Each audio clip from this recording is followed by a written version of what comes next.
Hey guys, and welcome. Today I love to share with you 3 of my favorite running stretches that I think every runner should have in their running routine.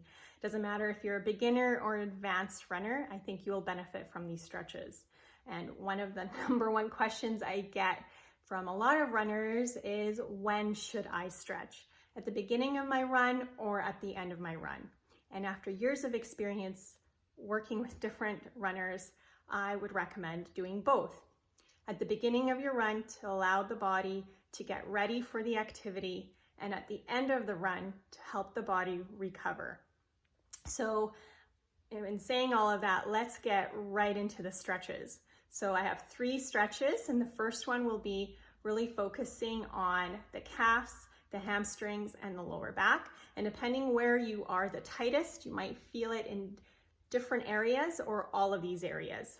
So why don't we get to it? It is a sitting stretch, and it's important that your toes are up into the air, looking up at the ceiling.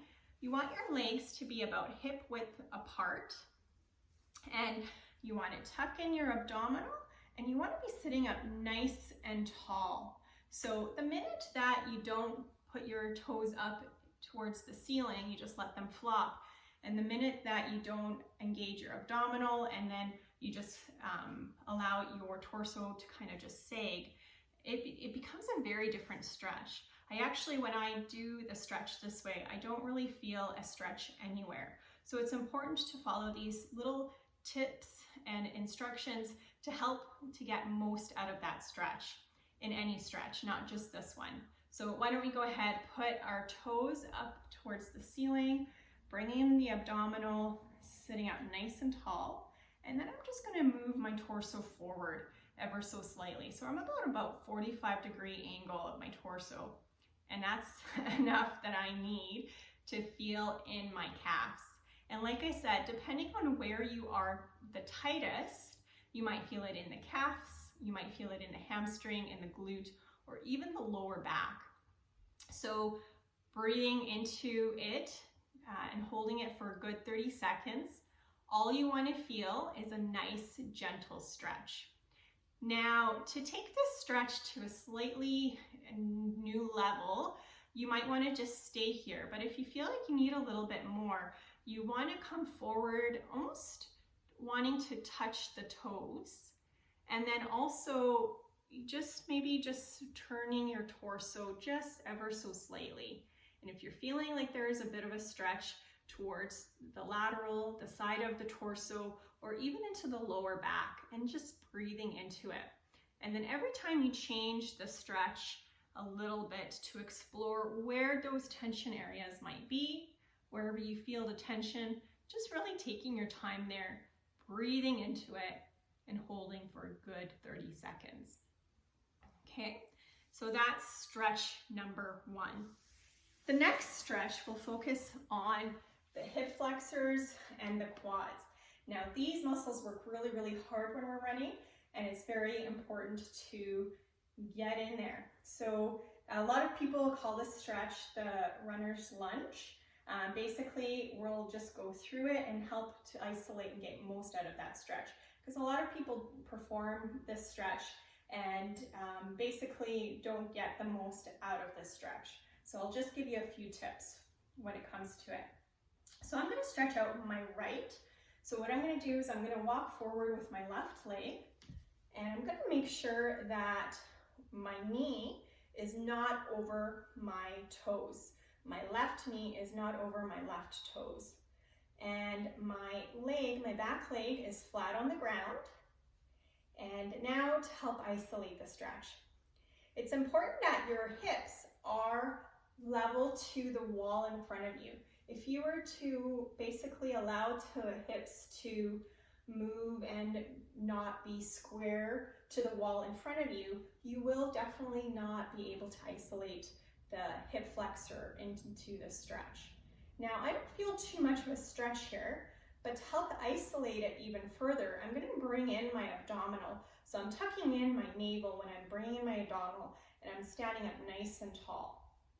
Now, I can definitely feel a burn, I guess is one way of putting it, and that's, you know, when we feel a burn, typically the fascia is also involved, not only the muscle itself, but I'm feeling it in a very small area, and it's right around this hip region.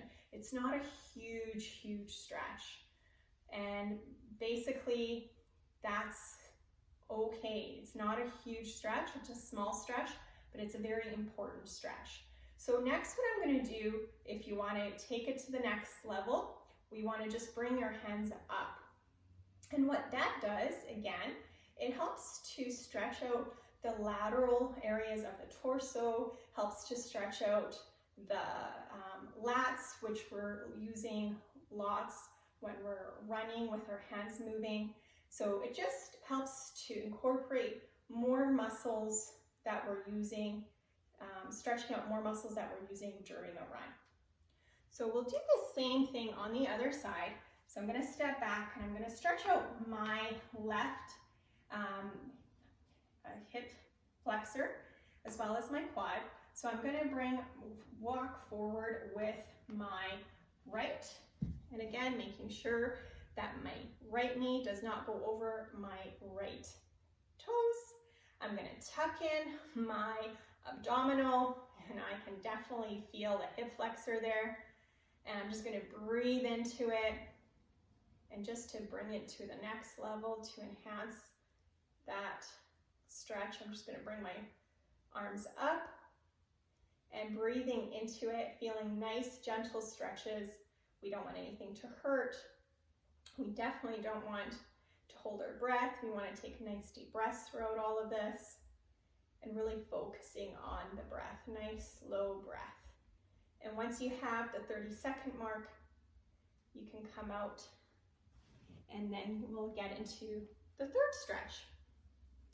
And the third stretch is the glutes.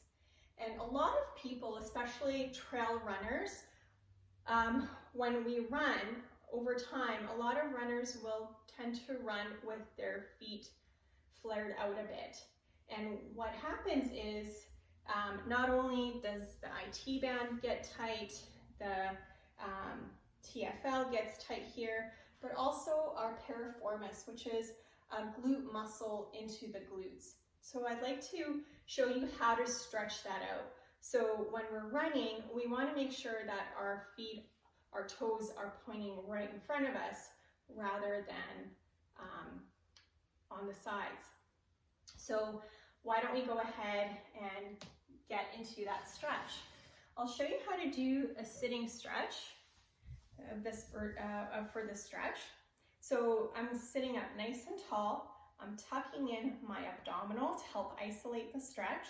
And I'm going to stretch out my left. So I'm going to take my left ankle and put it on my right knee. And I'm going to sit up nice and tall. And this might be enough of a stretch for you. But if you need a little bit more, you can bring your torso a little bit forward. Again, making sure that we're not collapsing at the waist, that we're just moving forward. Because if we collapse at the waist, the isolation of the stretch totally goes out the window, and we're going to be stretching different areas if we're going to be stretching at all. So again, a nice gentle stretch. We don't want anything to hurt. We want to breathe into it and holding it for a good 30 seconds. Same thing on the other side.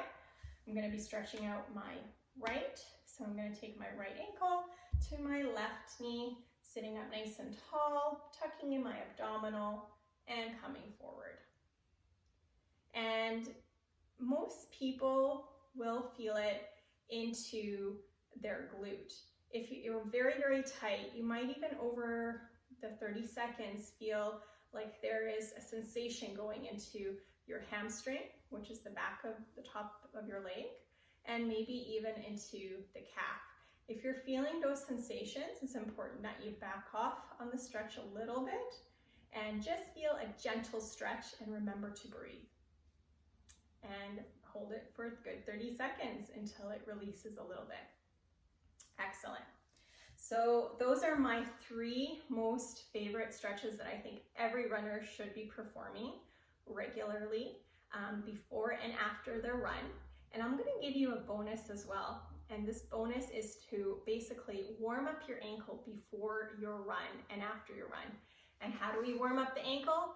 Very, very simply. We basically take our leg and our ankle and we rotate it. We rotate it about 10 times one way and 10 times the other way. You're gonna find that one way is definitely a lot easier than the other.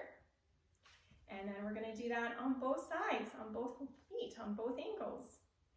And what that does, again, it warms things up before your run, and it helps to introduce new blood flow and helps the body to recover after your run. So let me know what you think of these stretches. Let me know if you're using them and if they are helping you.